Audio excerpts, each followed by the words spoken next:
केतु नौवें घर में। नौवां घर किस्मत का घर, नौवां घर भाग्य का घर। भाग्य क्या होता है? भाग्य होता है ईश्वरीय सहायता, कुदरत की तरफ से मिलने वाली वो ऊर्जा जो जीवन में आगे बढ़ने के लिए हमारे काम आए। यहां पे अगर केतु होंगे ना तो कुदरत की मदद लेना, ईश्वर की सहायता पाना कंपैरेटिवली आसान हो जाता है। यहां पे केतु जो हैं सबसे कंफर्टेबल फील करते हैं। लेकिन नौवें घर में अगर आपके केतु हैं तो ये मत समझिएगा कि अब किस्मत का साथ अपने आप आपको मिलता चला जाएगा। यहां पे केतु होने का मतलब है कि अब आपको किस्मत की सहायता लेना कंपैरेटिवली आसान हो जाएगा। आज के वीडियो में मैं उन टेक्निक्स के बारे में बताऊंगा जिनको अगर आप यूज कर लें तो आप इस केतु की ऊर्जा को जीवन में तरक्की की सीढ़ियां चढ़ने के लिए यूज कर सकते हैं। आपको वो उपाय बताऊंगा जिनको करने से आप इस केतु की ऊर्जा को अपने बेनिफिट के लिए यूज कर सकते हैं। नमस्ते, मेरा नाम है योगेश शर्मा। स्वागत है आपका happy life with Yogesh Sharma में। और दोस्तों, आगे बढ़ने से पहले एक विनम्र निवेदन कि अगर अभी तक आपने अपने इस चैनल को सब्सक्राइब नहीं किया है तो कृपया सब्सक्राइब जरूर करिएगा और बेल बटन दबाना न भूलिए। और इसके अलावा एक और विशेष सूचना, मैं एस्ट्रोलॉजी की ऑनलाइन क्लासेस शुरू कर रहा हूं। अगर आप एस्ट्रोलॉजी सीखना चाहते हैं, प्रेडिक्टिव एस्ट्रोलॉजी सीखना चाहते हैं, एस्ट्रोलॉजी के रेमेडियल पार्ट को भी सीखना चाहते हैं कि किस तरह से उपायों के द्वारा हम ग्रहों की ऊर्जा को अपने लिए यूज कर पाएं, तो फिर ये कोर्स डेफिनेटली आपके लिए है।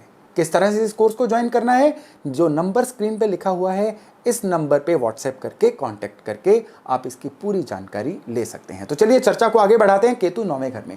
नौवें घर में ऊर्जा होती है जुपिटर की, बृहस्पति की। केतु जो हैं सारे ग्रहों में बृहस्पति के सबसे करीब होते हैं। बृहस्पति की बात कहा जाता है, केतु सबसे ज्यादा मानते हैं। तो केतु यहाँ पे होते हैं तो इसीलिए केतु को यहाँ पे सबसे कंफर्टेबल कहा गया है। केतु को यहाँ पे उच्च जैसा बोला गया है, यानी नौवें घर में केतु होंगे तो अब केतु की ऊर्जा को किसी भी तरह से हम अपने लिए यूज कर पाएंगे। लेकिन यहाँ पे बर्थ चार्ट में बृहस्पति का भी सही होना बड़ा जरूरी है, क्योंकि जो मकान मालिक है, जो इस घर की ऊर्जा का मालिक है, अगर वो बर्थ चार्ट में कमजोर होगा तो केतु चाह के भी यहाँ पे अच्छे रिजल्ट नहीं दे पाएंगे। अगर केतु यहाँ पे अच्छे होंगे तो इंसान बुलंद आवाज का होगा, वो इंसान जो है नेता जैसे बोलने वाला होगा, उसका शब्दों की जो यूजेज है ये बड़ी जबरदस्त होगी। यहाँ पे केतु वाला इंसान जो है उसकी इंट्यूशन पावर बड़ी अच्छी होगी। नौवें घर के केतु वाला इंसान अध्यात्म से बहुत अच्छे से जुड़ा होगा। यहाँ पे राहु और केतु को एक बहुत बड़ा फर्क आता है। राहु जब नौवें घर में था ना, वहां पे राहु इंसान को धर्म कर्म के मामलों में लालची बना देता था। लेकिन अब यहाँ पे जो केतु है ये इंसान धर्म कर्म के लिए लालच को छोड़ देता है। कितने कंट्रास्ट वाली चीजें हैं, लेकिन सच चीजें हैं। यहाँ पे इंसानों का अडंबरों में नहीं पड़ेगा, बस वो बिल्कुल जितना फोकस उसको पूजा पाठ के लिए चाहिए उतना लेगा और बाकी सारी अपनी ऊर्जा जो है काम कारोबार पे लगाएगा। नौवें घर के केतु वाले लोग अगर किसी एक चीज में अपनी स्किल ले लेना, स्किल यानी यहां वाले लोगों को किसी के लिए काम करना इतना फेवरेबल नहीं होता। कोई एक स्किल ले लें, बस उस स्किल को कैश करवाएं, उस हुनर को कैश करवाएं और फिर देखिएगा ये केतु किस तरह से उस इंसान को बुलंदी पे पहुंचा देता है। आपके नौवें घर में केतु है ना, तो अभी से किसी एक हुनर में, किसी एक फील्ड में एक्सपर्टीज लेनी शुरू कर दीजिए। आप यकीन नहीं मानेंगे, दिन दुगनी रात चुगनी तरक्की ये केतु आपको देना शुरू कर देगा। यहां पे सबसे बड़ी बात यह है कि जुपिटर अगर सही होंगे तो ये इंसान जो है इसको अपने घर के एल्डर से ब्रांड नेम भी मिलेगा, गुडविल भी मिलेगी और घर के बड़ों का साथ भी मिलेगा, चाहे वो पिताजी हों, दादाजी हों, उसको पूरा साथ मिलेगा। यहां अगर केतु खराब होंगे तो सबसे बड़ी बात जो देखी जाती है, उस इंसान को ना बुजुर्गों की गुडविल मिलती है, ना बुजुर्गों से कोई क्वालिटी वैल्यू एडिशन मिलती है और ना ही उस इंसान के जो बुजुर्ग हैं उस इंसान को कुछ भी अच्छा देने के काबिल होते हैं। अगर आप देखना चाहते हैं ना नौवें घर के केतु अच्छे हैं या बुरे हैं, बस उस इंसान के एल्डर्स के बारे में जान लीजिए। अगर उस इंसान को एल्डर्स का वैल्यू एडिशन मिल रहा है, उस इंसान को एल्डर्स की अच्छी सलाह मिल रही है, उस इंसान के जो एल्डर्स हैं वो उसको जीवन में रास्ता दिखाने वाले हैं, तो उसके केतु अच्छे हैं। नहीं तो ये केतु जो है इसको सुधारने की जरूरत है। कैसे सुधारेंगे मैं इसी वीडियो के एंड वाले भाग में आपको पूरा बताऊंगा, लेकिन उससे पहले ये जान लीजिएगा कि ये केतु जीवन में बदलाव किस तरह के लाते हैं। ये केतु जब अच्छे हो जाएंगे ना तो वो इंसान को घर बार छुड़वा के कहीं दूर भेज देते हैं और फिर जीवन में फिनोमिनल ग्रोथ, बहुत बड़ी तरक्की दे देते हैं। यानी केतु नौवें घर में है, अच्छा है, तो उस इंसान को चाहिए नेटिव प्लेस को छोड़ दे, विदेश चला जाए, घर से दूर कहीं चला जाए और वहाँ पे काम करना शुरू करे और फिर देखिएगा कि किस तरह से उसकी लाइफ जो है ग्रोथ लेती है। 9वें घर के केतु वाले अपने नेटिव प्लेस पे जितना जुड़ के काम करेंगे उतना एवरेज बनते चले जाएंगे, जीवन में ग्रोथ मानो रुक सी जाएगी। 9वें घर के केतु वालों के लिए घर बार छोड़ के दूर सेटल होना एक सबसे बढ़िया ऑप्शन होती है जीवन में तरक्की करने के लिए। यहाँ पे एक ध्यान देने लायक बात यह है कि यहाँ पे 2 एनर्जीज ध्यान से चेक करिएगा, एक गुरु एक चंद्रमा। 9वें घर में केतु हों और बर्थ चार्ट में गुरु अच्छे होंगे तो इस इंसान के, जैसा मैंने अभी आपको बताया कि पिताजी जीवन में बड़े संपन्न होंगे, पिताजी जीवन में बड़ी तरक्की करेंगे और उस इंसान की अपने पिताजी से बनेगी बहुत।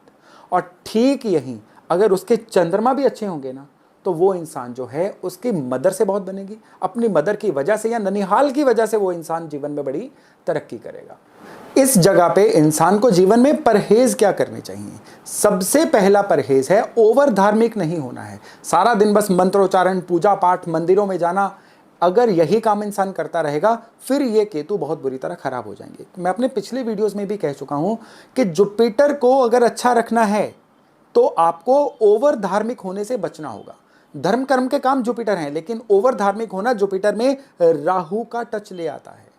तो यहाँ पे हम बात तो केतु की कर रहे हैं, लेकिन जैसा कि हमें पता है कि इस केतु की ऊर्जा जो है जुपिटर के हाथ में है।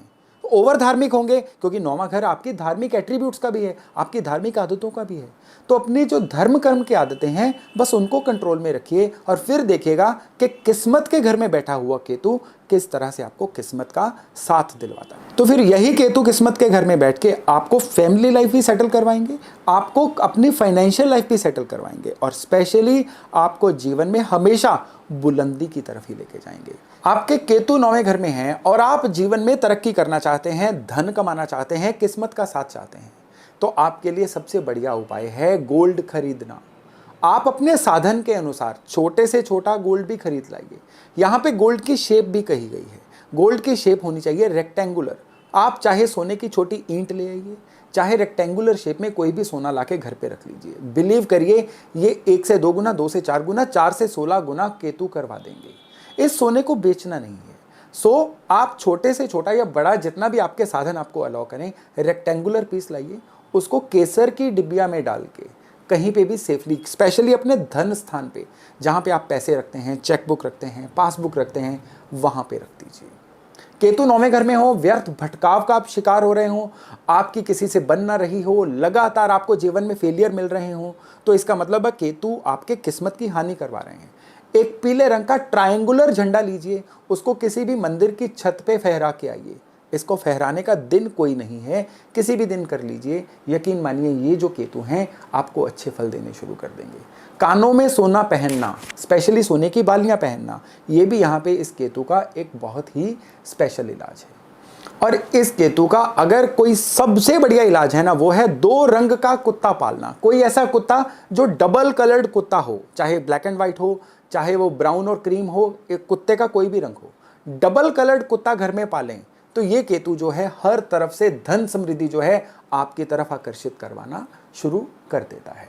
और जाते जाते केतु की एक और रेमेडी है, वो है हर अमावस पे किसी भी धर्म स्थान पे झाड़ू का दान करना। यकीन मानिए ये 9वें घर के केतु की इतनी ज़बरदस्त रेमेडी है, अगर आप कर लेंगे तो किस्मत का चारों तरफ से साथ मिलता हुआ आपको फील हो जाएगा। तो दोस्तों ये थी एक छोटी सी चर्चा 9वें घर के केतु के बारे में। रविवार रात 8 बजे मिलते हैं एक नए सब्जेक्ट के साथ। अपना खूब ध्यान रखिएगा। नमस्कार। इसी तरह की और भी जानकारी लेने के लिए हमारे चैनल को सब्सक्राइब करें और नई वीडियो की नोटिफिकेशन के लिए बेल आइकॉन दबाएं। अगर आप ये वीडियो फेसबुक पर देख रहे हैं तो वीडियो को लाइक और शेयर करें।